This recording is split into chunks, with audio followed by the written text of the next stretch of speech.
Welcome to movie fun. నేను Mahalakshmi. Visakha Sagarmala convention లో సోమవారం రోజ్గార్ మేళా నిర్వహించారు.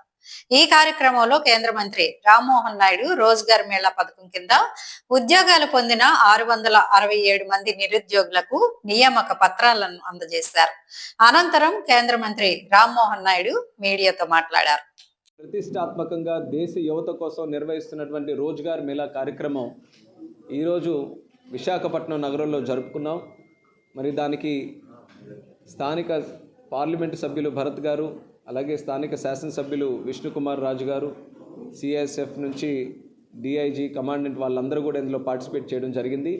ఇందులో ముఖ్య విశేషం ఏంటంటే దేశం మొత్తం మీద 45 రోజ్గార్ మేళాలు ఈరోజు పెట్టి సుమారు 71,000 మందికి అపాయింట్మెంట్ ఆర్డర్స్ సెంట్రల్ గవర్నమెంట్ తాలూకా జాబ్స్లో వివిధ డిపార్ట్మెంట్స్లో వాళ్ళందరికీ కూడా అందజేయడం జరిగింది.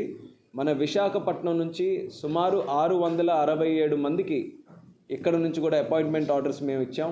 అందులో ముఖ్యంగా CRPF, CISF, ITBP, Assam rifles, BSF, postal, railway, ఇలా అనేక డిపార్ట్మెంట్స్ సెంట్రల్ గవర్నమెంట్కి సంబంధించినటువంటి వారందరికీ కూడా అపాయింట్మెంట్ లెటర్స్ ఈరోజు ఇచ్చాం.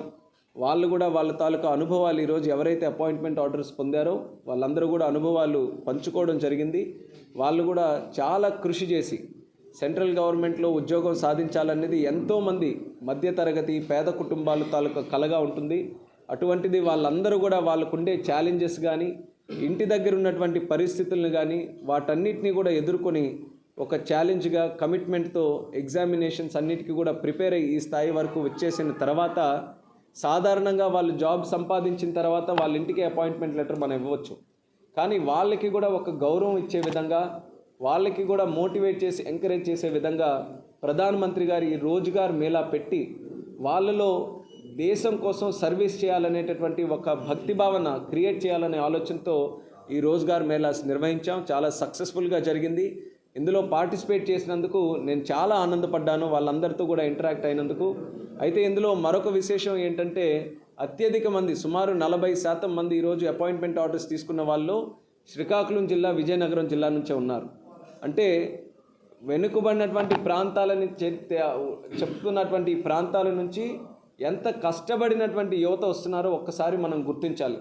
గతంలో కూడా నేను పార్లమెంట్లో ఎంపీగా ఉన్నప్పుడు ఒక ప్రశ్న అడిగాను. ఆ పారామిలిటరీ ఫోర్సెస్లో ఈ ఆంధ్రప్రదేశ్ రాష్ట్రానికి సంబంధించి అత్యధిక మంది ఎక్కడి నుంచి భర్తీ అవుతున్నారని అంటే శ్రీకాకుళం జిల్లా అని వచ్చింది. అంటే మన శ్రీకాకుళం జిల్లా కానీ ఉత్తరాంధ్ర ప్రాంతం కానీ స్థానికంగానే పనిచేయడం కాకుండా ఎక్కడైనా సరే దేశం కోసం, దేశ రక్షణ కోసం ఏ ప్రాంతానికైనా వెళ్ళి పనిచేస్తామనడానికి ఈరోజు అపాయింట్మెంట్ ఆర్డర్స్ అత్యధికంగా పొందినటువంటి వాళ్ళందరూ కూడా ఒక ఉదాహరణ. అలాగే మరొక పక్కన కేంద్ర ప్రభుత్వం, రాష్ట్ర ప్రభుత్వం భారతదేశంలో ఉన్నటువంటి యువశక్తిని మనం సరైన మార్గంలో పెట్టాలంటే వాళ్ళకి ఉద్యోగ అవకాశాలు కల్పించాలి. ఒక పక్కన కేంద్ర ప్రభుత్వ సంస్థలు, రాష్ట్ర ప్రభుత్వంలో ఉన్నటువంటివి వాటన్ని ఉద్యోగాలు ఇస్తూనే ఆంట్రప్రినర్షిప్ కానీ, స్టార్టప్స్ కానీ స్వయం ప్రాతిపదికన వాళ్ళు కూడా ఒక పని చేసుకునే స్థాయిలో ఉండాలనే ఆలోచనతో అనేక కార్యక్రమాలు కూడా కేంద్ర ప్రభుత్వం, రాష్ట్ర ప్రభుత్వం కలిసి చేస్తున్నాయి.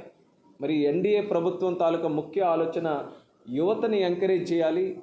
దేశం సరైన మార్గంలో ముందుకు నడవాలనంటే యువశక్తిని సరిగ్గా మనం ఆ పొటెన్షియల్ని మనం క్యాప్చర్ చేసుకొని ముందుకు నడవాలనేది ప్రధానమంత్రి మోదీ గారు, అలాగే రాష్ట్ర ముఖ్యమంత్రి చంద్రబాబు నాయుడు గారు, అలాగే deputy chief minister Pawan Kalyan garu వీళ్ళందరి తాలూకా ఆలోచన.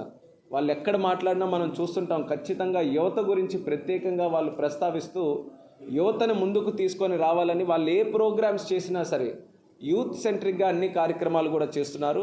అందులోనే భాగంగా ఈ రోజ్గార్ మేళా కూడా ఒక అద్భుతమైనటువంటి కార్యక్రమం. గతంలో 13 సార్లు ఇలాంటి రోజ్గార్ మేళాలు మోదీ గారి ఆధ్వర్యంలో జరిగాయి.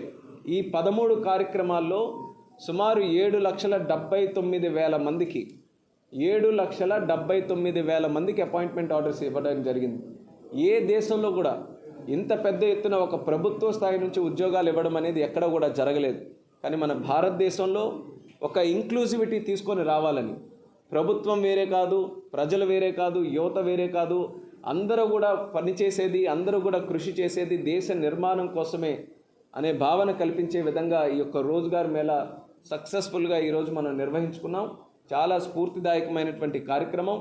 ఇది ఒక అవకాశంగా తీసుకొని భవిష్యత్తులో కూడా ఎంతోమంది యువత మరి ఇటువంటి కార్యక్రమాలు నిర్వహించేటప్పుడు వాళ్ళకు కూడా ఈ అవకాశంగా తీసుకొని వాళ్ళు కూడా ఒక మంచి ఉద్యోగం రాణించడానికి ఇది వాళ్ళకి కూడా స్ఫూర్తినివ్వాలని నేను భావిస్తున్నాను.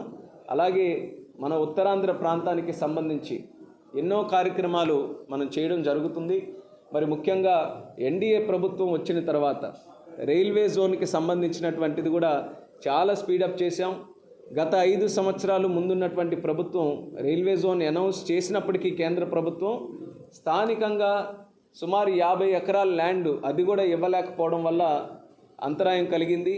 మళ్ళీ మన ప్రభుత్వం వచ్చిన తర్వాత డబుల్ ఇంజిన్ సర్కార్ తాలూకా స్పీడ్తో ఆ భూమిని కూడా ఈరోజు కేటాయించి వేగవంతంగా పనులు మొదలుపెట్టడానికి కార్యాచరణ కూడా మొదలుపెట్టాం.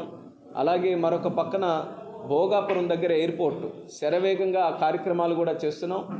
మరి గత 5 సంవత్సరాల్లో 20% పనులు జరిగితే ఈ ఉన్నటువంటి 6 నెలల్లోనే ఈరోజు సగం కంటే ఎక్కువ పని ఈరోజు పూర్తి చేసుకునే దిశలో ఉన్నాం.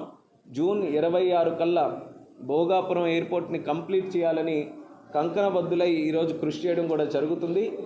ఆ కార్యక్రమమే జరిగితే 3 జిల్లాలకి కూడా ఉమ్మడి 3 జిల్లాలు కూడా ఉత్తరాంధ్ర జిల్లాలకి చాలా మంచి ఎకనామిక్ యాక్టివిటీ క్రియేట్ చేసే సెంటర్గా భోగాపురం ఎయిర్పోర్ట్ కూడా పనిచేయబోతుంది. భోగాపురం ఎయిర్పోర్ట్ యాక్సెస్ కోసం హైవేస్ని కూడా డెవలప్ చేయాలనేది మనం గతంలో కూడా మనం చర్చించుకున్నాం. దానికి సంబంధించి విశాఖపట్నం నగరం నుంచి ఏదైతే NH16 వెళ్తుందో అందులో ఒక 12 పాయింట్స్ని మనం ఐడెంటిఫై చేసాం. 12 చోకింగ్ పాయింట్స్ ఏవైతే ఉన్నాయో అవి కూడా డెవలప్ చేయాలని గతంలో గడ్కరీ గారి తాలూకా సలహాలు సూచనలు కూడా తీసుకొని దానికి కూడా ప్రత్యేకంగా ఒక DPR చేసి ముందుకు వెళ్తున్నాం. ఇలా చాలా కాలం నుంచి మిగిలిపోయినటువంటి కార్యక్రమాలు ఏవైతే ఉన్నాయో అవి ప్రయారిటీ బేసిస్ మీద ముఖ్యంగా ఉత్తరాంధ్ర ప్రాంతానికి సంబంధించినటువంటి ప్రాజెక్టుల్ని మరి మన రాష్ట్ర ముఖ్యమంత్రి